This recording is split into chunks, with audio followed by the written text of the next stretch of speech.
Okay, everyone. My name is Conan Matos. I'm a debater. I'm in the class of 2028, and I'm doing the Intro to Kantian Debate lecture. I mainly do Kantian debate, so if you have any questions after the lecture, you can say them here, or you can email me or Slack me. Table of contents. First, we're going to go over the fundamentals of Kant in the context outside of debate so we can frame our understanding of how we should use Kant actually in debate. Then second, we're going to go into the nitty-gritty of Kantian debate. Then last, we can look at like some Kant cases if we have time. So the fundamentals of Kant, right? Kant is a moral philosopher and political philosopher. He actually has many domains of philosophy. But fundamentally, the epistemological claim of Kant, or Kant's claim about how we know things, is divided into two categories. The first category is a priori knowledge. And a priori knowledge, or a priori, just means prior to experience, right? And a priori knowledge would be knowledge that we do not need to like experience in order to know. For example, I do not need to experience 2 plus 2 in order to know that 2 plus 2 is 4, because 2 plus 2 is 4 is just something that I know.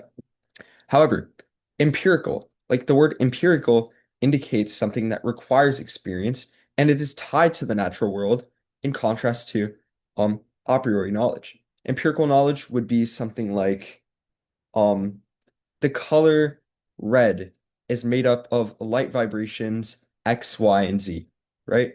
Or all tables are heavy. That requires an experience of weight in order to make such a judgment. And then we can further take empirical judgments to another step to say that pain and pleasure make certain people feel sort of ways, any sort of way, right? In order to know how pain and pleasure would make someone feel, we need to experience that, and that is a consequence of like experience. Therefore, that would be an empirical judgment.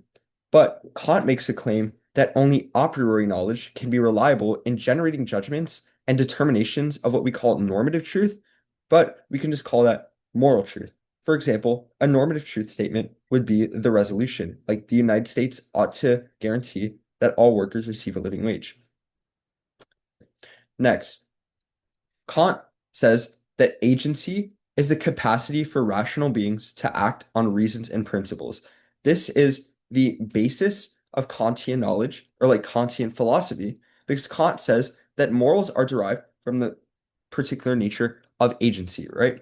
So I am an agent because I am able to act on things that are not necessarily natural to the natural world, right? Like I can act on reason, I can act on moral principles, and therefore that makes me a moral agent. But we would not say that something like a chair or a table is a moral agent because a table does not have the ability to act in the first place.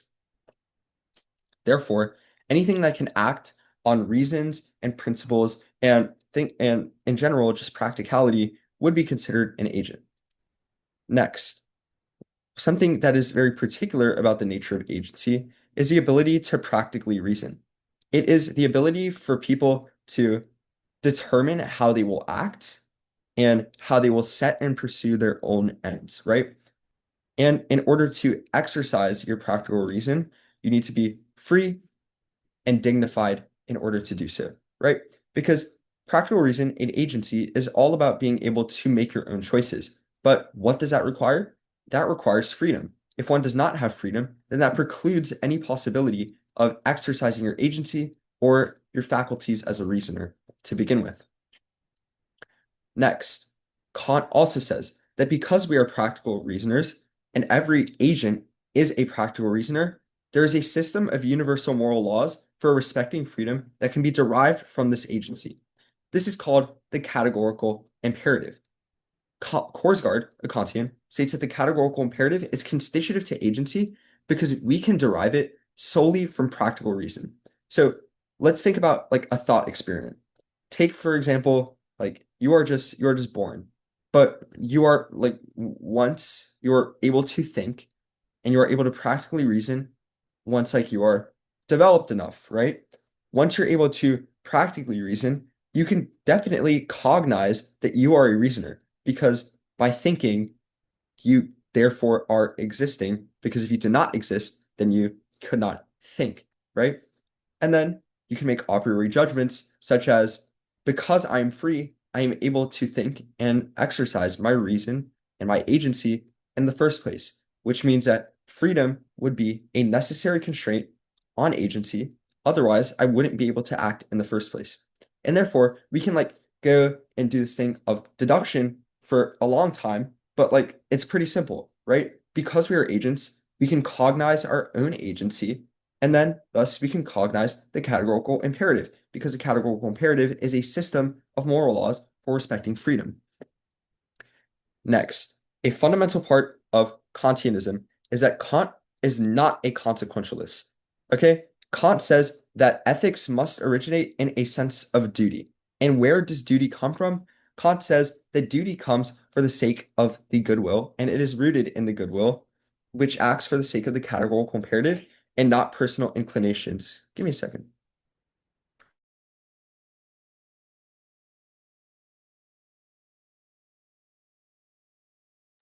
All right. So, yeah, essentially, acting for the sake of duty or acting in the name of duty would be representative of the goodwill. Now, what is the goodwill? The goodwill is one's practical faculties and ability to reason, which acts for the sake of the categorical imperative and not personal inclinations. So let's think about this, right? If I shoot someone because they make me angry, is that an exercise of the goodwill or is that an exercise of my personal inclination? Personal inclinations. Yes, it is a part of my personal inclinations because the categorical imperative would not permit me shooting someone for the sake of my own feelings that are not practical because they are emotions which aren't necessarily practical because practical reason is the ability to determine the will in accordance with like reason and principles of morality. Now, what does this mean? Because we must act in like an originated sense of duty, we cannot act consequentially. Like we cannot calculate morality, we cannot evaluate morality by looking at the consequences of actions, but rather we need to look at things in themselves. So, for example, um, if I like if I if I like shoot someone, if I shoot five people in the head, we cannot justify that shooting five people in the head is bad because those people feel pain. Rather, we need to justify that shooting five people and killing them is bad because it is an act of violating their own freedom because you are infringing on their ability to set and pursue their own ends. So rather, it is not the consequence of killing people or like hurting people that makes it bad, but it is rather the intrinsic nature of hurting someone intentionally that makes it immoral. Now, Kantian debate. How can we turn Kantian ethics into an LD framework? Many of you might not be familiar with this, but every time you read like a philosophical position, you want to read like a form of truth testing or at least instruct the judge to evaluate the round based on who did their job like debating, right?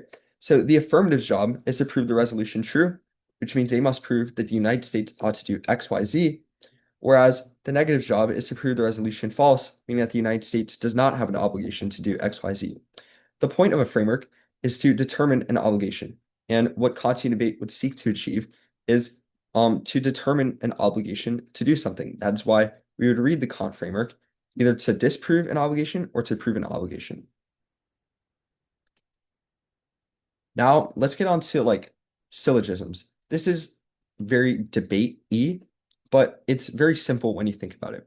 Think about a syllogism as it starts from point A, then it moves to point B, and the conclusion is point C, with point B being the thing that links point A and point C together. Okay, so your syllogism should be normative. It should start from point A, go to point B, and then go to point C. That is what a normative framework looks like. But instead, just starting at point C would be incoherent because we need to actually justify why point C would be true. When you're like justifying each point, like point A, point B, point C, it's important to have prefer additionally warrants after every step in the syllogism. For example, let's start at like the basics of Kant. Kant says every agent is a practical reasoner and only a priori knowledge is reliable. That would mean that practical reason is an a priori quality that everyone has, and that is the starting point. That is A. Practical reason would essentially be like the starting point or around the starting point of the Kantian framework. So the next step would be B, which is like because practical reason is important, and in order to like exercise your agency, we need freedom. Freedom is point B. Then we combine point A and point B to get to point C, which would be the categorical imperative, because every agent is a practical reasoner, but in order to reason freely, you need to have freedom. That means that we should have a system of moral laws to protect freedom for everyone. So, yes. Also, when you're reading syllogisms, make sure you have warrants. You cannot assert things, merely you need to actively justify them. A triangle is a shape that has three sides. That's point A. Point B is a square is a shape that has four sides that are all equilateral and have equal diagonals, right? But yeah, equal diagonals where the diagonals are equal to square root of 2 times on one of the sides, right? Therefore, a triangle is not a square because a triangle has three sides, whereas a square has four sides. So the starting point of that is a triangle has three sides, B, a square has four sides. Therefore, C, a square is not a triangle, and a triangle is not a square. Now, the syllogism, once again, every part of the syllogism matters, right? Because if your opponent denies a part of the syllogism, then your entire framework is wrong. So every part of the syllogism that can be denied should have some form of a trigger, right? So a part of your syllogism will be practical reason and freedom, right? If someone denies that freedom is important, what would that mean? Your framework is to try to explain why morality matters. But if they do something, for example, like deny the existence of freedom or deny the essence of freedom, then that would do what we call trigger like something like determinism or something like skepticism, because absent freedom, there can be no conception of ethics that can be binding on people since people are unable to make their own decisions. Your impact calc section filters impacts. I'm pretty sure we went over this in the JV lab yesterday, but it just determines what impacts matter in the context of the substance debate. So this is how we would filter out consequentialism and things like structural violence and things like critiques, because under Kant, the only impacts that matter are impacts of the categorical imperative. So the categorical imperative is the terminal impact, and only intent would matter in this case, and like the use of reason would matter. Part of the Kantian syllogism in debate is non-naturalism. So a priori judgments are what we call non-natural. Non-naturalism says that we cannot define a good thing. We cannot define what is good solely based on like the physical world, right? Um, for example, util debaters will say things like pleasure and pain are intrinsically valuable. Pleasure is good, pain is bad. Now, that is extremely problematic and logically fallacious insofar as if pleasure is equivalent to the good, then that just results in the statement good is good, but that leads us nowhere because there's no actual conception of the good that can justify why we ought to do certain things, especially because pleasure and pain are arbitrary things. Now, some reasons why non-naturalism is true. Naturalism would fail to define what the good is because our perceptions of the world or the earth is based on our perceptions, right? People can see the sky as purple and they will think the sky is purple, even though everyone else perceives the sky as blue. which means that since not everyone believes that the sky is blue, we cannot have a normative or universal conception of what the sky is because it does not apply to everyone. It is contingent on people's perception of things, which is why things like utilitarianism and why naturalist frameworks would fail, which means that the only solution, well, we'll get onto that to the next slide. The next argument is the open question argument. Essentially, this is an argument that was made before. If we assign goodness to a specific natural thing, for example, a chair, then that would mean that the chair is good. And therefore, because chair equals good, that means good equals good. And that leads us to no actual, that would lead us to no actual conclusion because it is an analytical judgment that is circular. Now the determinism problem, this is what Atharv said earlier. He said that if we do not have freedom, then we are unable to generate a conception of morality since morality requires freedom. So if someone says freedom doesn't matter, I mean, that's obviously like a bad argument. You can say if freedom doesn't matter, that would mean that morality doesn't exist. And that, so yeah, once again, non-naturalism would answer frameworks such as util, existentialism, and constructivism, since there is a moral truth that definitely exists independently of the empirical world. Some people will say, like, we cannot access the empirical world, or we cannot access like the a priori world as practical reasoners. But this is simply false because practical reason is an a priori property, and B, if we cannot access practical reason, then we wouldn't be able to access the categorical imperative, but we obviously have access to it. And we know things like 2 + 2 = 4. We know that all bodies take up space, which are a priori judgments, and that proves that experience does not really matter in the sense of determining moral truths. But even then, even if we cannot access the good, let us say that we're not able to access the good at all. That does not necessarily mean that the good does not exist. There's a difference between us being able to access the good and its existence. For example, I guarantee you, no, not all of you in this room know calculus. Like, not all of you know how to like calculate the limit of a function, but still, that does not deny the fact that that calculation does exist. It's just the fact that you do not yet have access to it, which means that by learning more, you would like learn how to calculate the limit of a function. So essentially, just the fact that non-natural facts are inaccessible doesn't necessarily mean that there is no existence of the fact in the first place. Now, constitutivism. If you guys attended the theory lecture earlier, we would know that constitutivism is the idea that truths that are moral, e.g., the resolution, can only be derived from the nature of agency, its constitutive aims and properties. For example, if I was playing chess, the whole point of chess is to achieve checkmate. And in achieving checkmate, there are a certain set of rules that people must follow.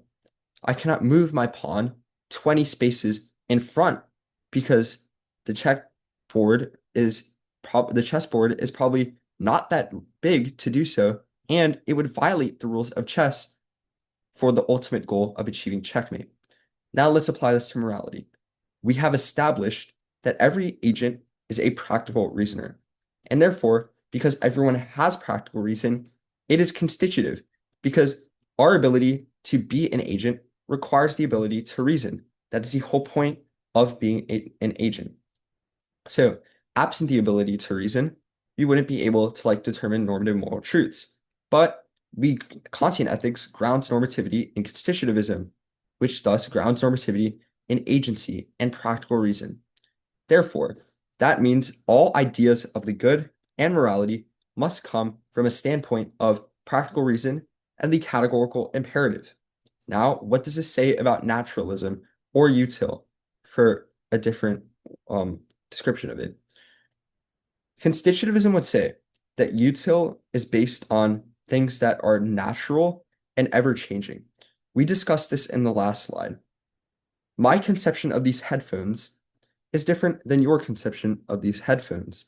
And because of that, it is different for everyone, which is why there is nothing constitutive about these headphones because our description of these headphones is based on the natural world. The only thing that is constitutive about these headphones is that they are meant to produce sound, but we cannot make a definitive claim about what the sound is, how the sound sounds, or how it appears to us, because that is indefinite. And then it's also ever changing, which means that obviously, since it's ever changing, it cannot be something that is normative or applied to everyone, because if it applied to everyone, then it wouldn't be changing. Next is practical reason. Constitutivism results in practical reason as the only justification for ethics. Everyone has the ability to reason. Just think about it like this. I can think, but I'm not thinking in any sort of way that indicates like feelings or personal motivations. Like the ability to think about things ethically is what practical reason is. And that is why practical reason is good, and it is a prerequisite to things like understanding things or understanding ethics, since we must be able to set and pursue ends in order to act for the sake of the categorical imperative. There are two warrants for this in the Kant Af. First is regress. Essentially, it says that ethics must have a starting point, and when we ask for reasons, we concede the authority of reason itself. For example, when a Tharv asks me questions throughout this lecture, he is exercising his use of reason, and he is demanding reasons to learn more, which concedes the authority of reason itself, and it is the basis of all action. It is the basis of all ethics. Next, inescapability. Every agent, whenever they are making, like setting their own goals, like for example, if I wanted to win the TOC next year and I started practicing and I started going more tournaments, and then I would like cook everyone at the TOC next year, I'm setting and pursuing the end of winning the TOC, which thus concedes the authority of reason itself, since we have established that the use of reason and that agency is the ability to set and pursue your own ends, which means that my pursuit of the TOC championship would be like proving the inescapability of reason. Next, because practical reason matters, that requires freedom. If you did not understand anything else in this lecture, if you do not know any of this mumbo jumbo that I'm saying, the most important thing to know about Kant is that Kant is saying that people have a right to equal freedom. People are dignified. You should not disrespect other agents on the prospect of a better outcome, because freedom is uncompromisable. However, we exist within the constraints of other freedom, of other people's freedoms. Just because freedom is good and that people's freedom should be respected, there needs to be constraints. For example, I cannot punch Chumeng in the face because that would violate his own freedom, even though it would be an exercise of my own freedom. But because freedom matters, that is a reason why I would not punch Chumeng in the face, because it would violate his ability to set and pursue his own ends. Now, in Kant, like when you see Kantian debaters, the two key frameworks that they're going to have are equal outer freedom or the categorical imperative. Just know that they say literally the exact same thing. Some people are just like trying to be fancy with it, and I'm one of those people. So the categorical imperative has three main formulations that you probably don't need to know by heart at this point, but they're still good to know. First, the categorical imperative just says you must be able to universalize your action such that it would not produce an irrational outcome. So something that would be like producing an irrational outcome would be like people jumping off of buildings and killing themselves. This would be irrational, and this would obviously be immoral, because if everyone jumped off of buildings, they would be taking their own lives, and therefore that would be irrational, because if people took their own lives, they'd be continually killing themselves, and that is obviously a bad thing. Next, never treat humanity as a means to the end. Essentially what this says is that you shouldn't use people. I shouldn't use, like, using in the sense that you're using them in a way that is cruel, right? I should not use Chumeng to get to Chupeng to get prep from him.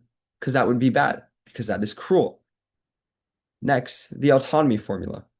This just says that people should always be inconsistent with other people's autonomy. I should not violate your freedom. You should not violate my freedom. It's quite simple.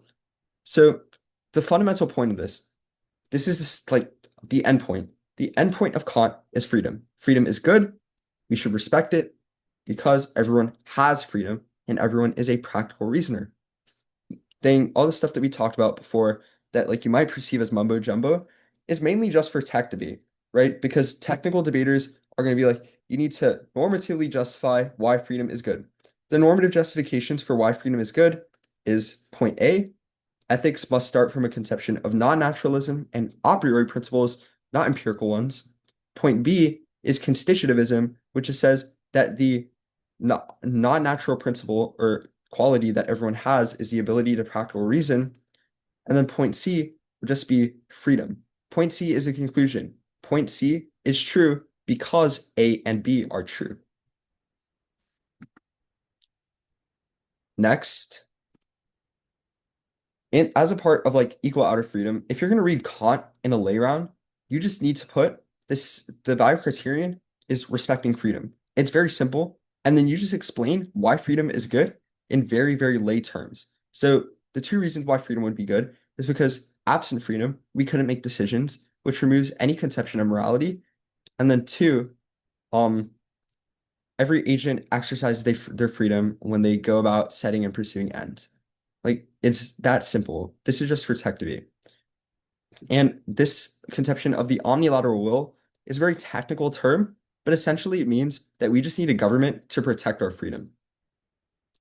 And the government needs to be just. The government cannot exclude people from the will, and the government cannot like favor some people over others. It needs to be an impartial arbitrator, and this is a minimal condition for political inclusion. So everyone, I want you to imagine this. You live in a condition where there is absolutely no government. What is stopping someone from just going up to you and punching you infinitely until you die? Absolutely nothing. So that is the point of a government, because absent a government, we just live in a constant state of war and a state of just non-righteousness that causes violence and it causes violations of freedom, which therefore means that because people must have a right to equal freedom, we must create a state, because a state is the only way that we can exit the violent condition and create a civil one. Now, impact calc. This is another technical sort of thing because this is a lecture for tech debate. First, we have an act omission distinction. So the best way to represent this, even though it sounds like morally wrong, it's kind of not. It's kind of true. Let's say we have a train, choo-choo train. And then here we have 3 people tied to the rails. And then here we have 4 people tied to the rails, or you know what, let's just say 5.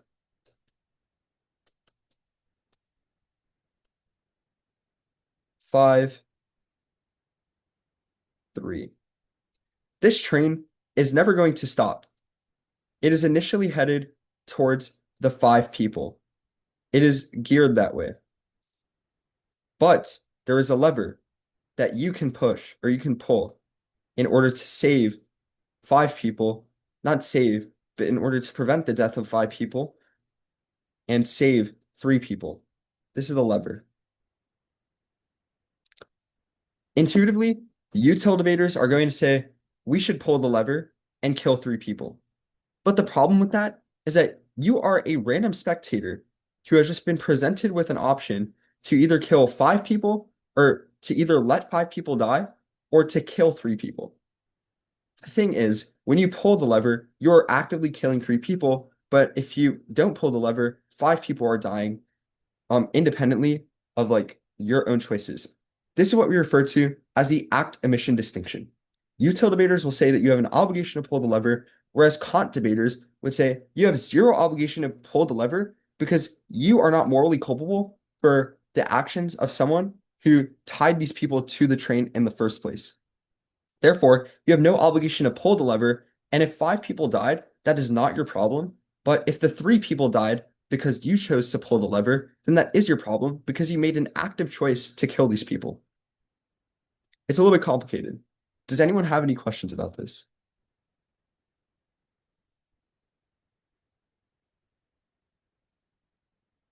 Okay. I don't have a race. Oh. Okay. Next, we have what we call the intent foresight distinction. This one we went over a little bit ago. Essentially, it's the same thing as the drowning baby that turns into Hitler example. When you see a drowning baby and you save them, you intend to save the drowning baby and you intend no more because you took a positive action in saving the baby. However, if the baby became evil Hitler, you cannot foresee that. That was completely unpredictable, which means that because we cannot foresee the future, we should base actions solely on intent and forcing it that um people that people must like be held culpable for all consequences of their actions that even they cannot foresee is an insufficient justification for ethics since the basis of ethics is the will. And otherwise, we would be held culpable for consequences that occur external to our will, which removes any reason to be moral. Now, induction fails. This argument is pretty silly, but it kind of makes sense if you think about it. Earlier, Atharv was saying things like empirical studies use past examples to prove a prediction for why something might happen in the future. That is called inductive reasoning. Inductive reasoning takes a past circumstance and uses it to justify a general thing that will occur in the future. However, this is incoherent.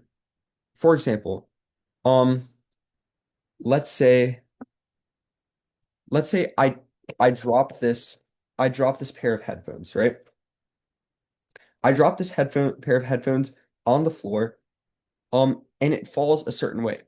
If I drop the pair of headphones again, yeah, I know the pair of headphones will eventually hit the floor because obviously gravity exists, but it is incoherent to say that because the pair of headphones fell on the floor exactly one way in the past, that it will do so exactly one way in the future, because there's no logical certainty that what has happened before will exactly happen again, which therefore takes things out like the empirical studies that Authard mentioned, because those empirical studies rely on past instances to justify future ones when we should really just be looking at things in themselves. Does that make sense? Okay. Um, then consequences are empirically impossible to predict. So this argument is drawn from a study that said that 32,000 forecasters were like really, really horrible at predicting outcomes, and they were more likely to be wrong than they were to be right. Which means that in the empirical sense, if we are relying on things like empirics, then we cannot rely on a like we cannot rely on studies to tell us an accurate probability that something will happen, insofar as studies are inherently flawed. Then agents intuitively prefer intent. This is a study that if we do suppose that empirics are reliable, then agents would still prefer intent because the study tells you that agents who made decisions that negatively hurt them in the future still preferred those actions because they acted on their own sense of what they wanted and what they thought was right.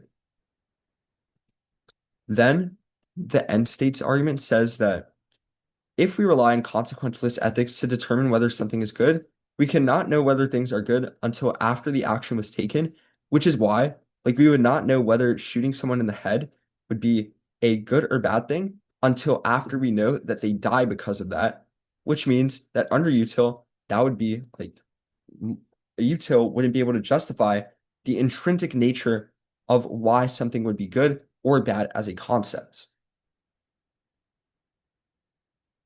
Next slide. Um, Now we have three answers to frameworks that we will be doing here. First, util, constructivism, and existentialism.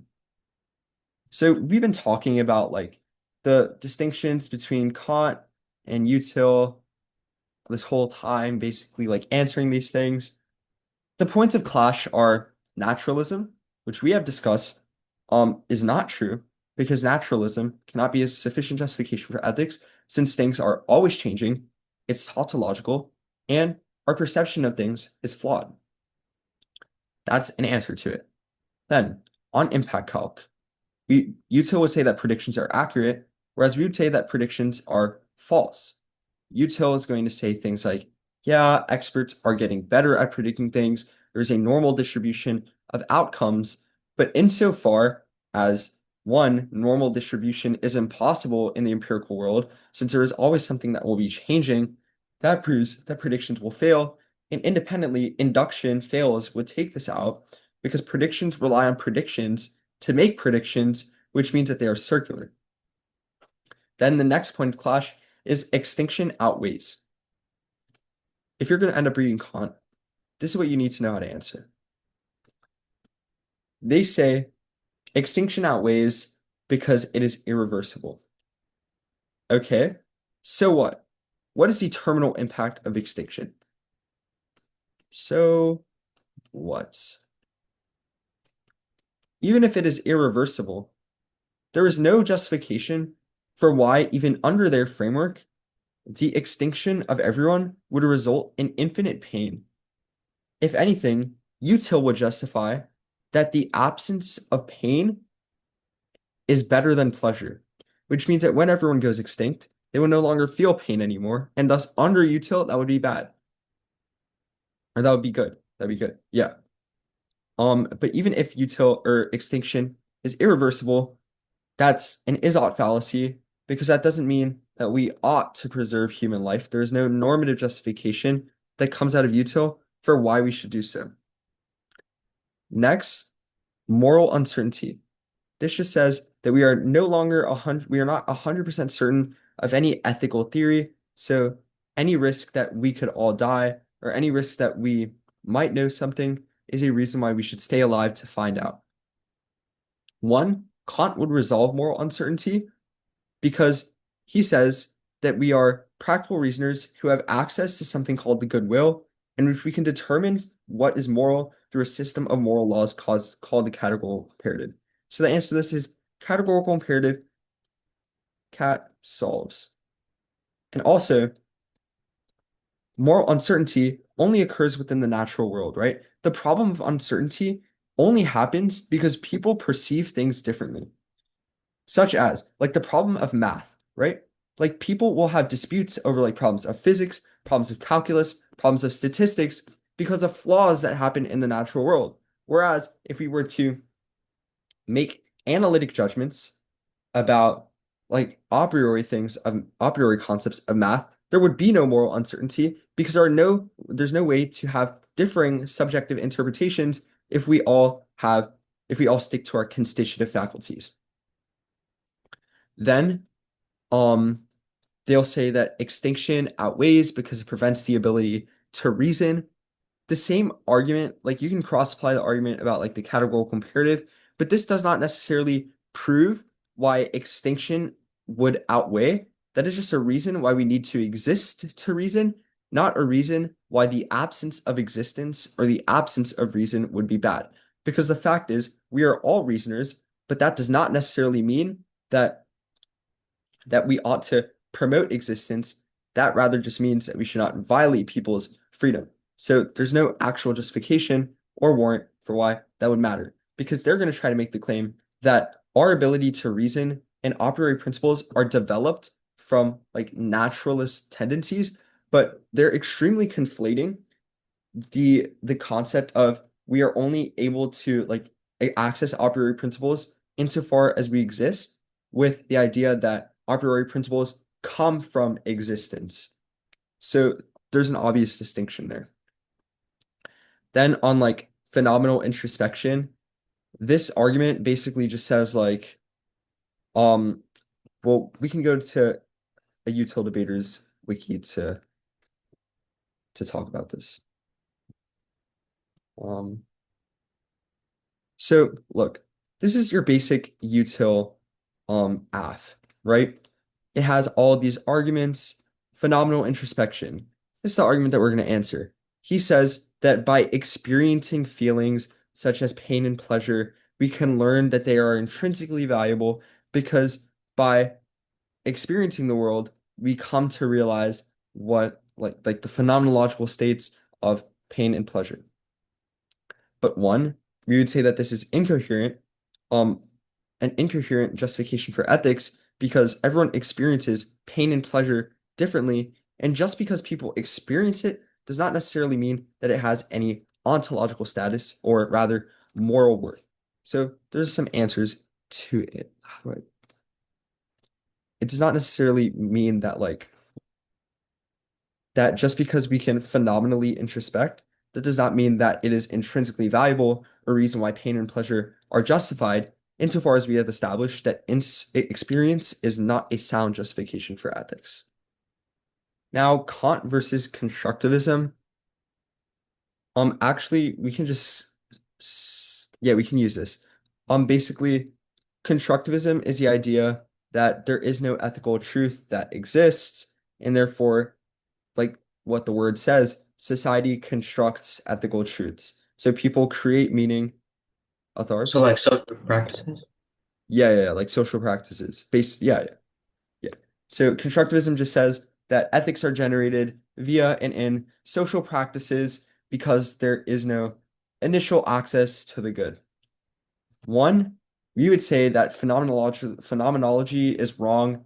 There is an essence to being that precedes existence, right? Because we are all reasoners and because we have access to a priori principles and we have these constitutive properties, that generates a universal essence to everyone's being, um, whether or not they experience different things or they have different relations to the world, they still have a totalizing essence, which is that of a reasoner. Next, just like util, constructivism is going to purport that there is no access to a priori knowledge. But the problem with this is that they are once again conflating the ontological existence of the good with our ability to access it. Every reason why we are unable to access the ontological good is just a reason why the natural world is preventing us from accessing it, which is just a reason why we should reason more and only rely on a priori principles as opposed to the natural world. And we should, as Plato once said, turn away from the cave. Then um, they also constructivism also says that we need to interact with others in order to generate obligations and reasons for acting. This is problematic, obviously, because what about people who live on like islands and they never interact with people? Then those people literally just have like no conception of ethics. But this is obviously flawed, right? Because by reasoning, we can still have normativity per the conception of constitutivism. This is where constitutivism will literally answer all of their arguments, right? Because there's a constitutive feature of humanity and agency that takes out every other framework because we do not require interaction with others in order to cognize our own constitutive properties.